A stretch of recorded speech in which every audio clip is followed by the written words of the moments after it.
Ovdje je kvarcna cijev velikog promjera od 300 mm.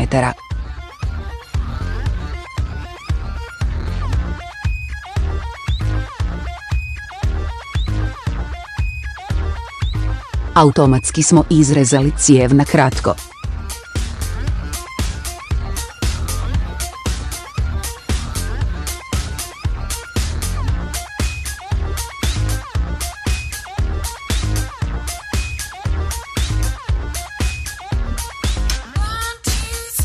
Po potrebi se mogu rezati različite dužine i promjeri kvarca.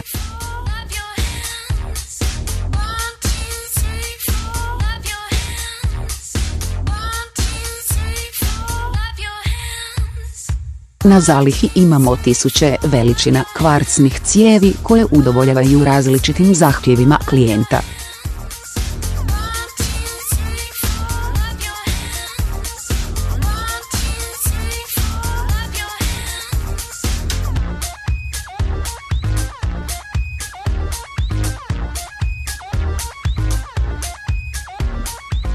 Mi smo profesionalna tvornica kvarca u Kini s više od 20 godina iskustva.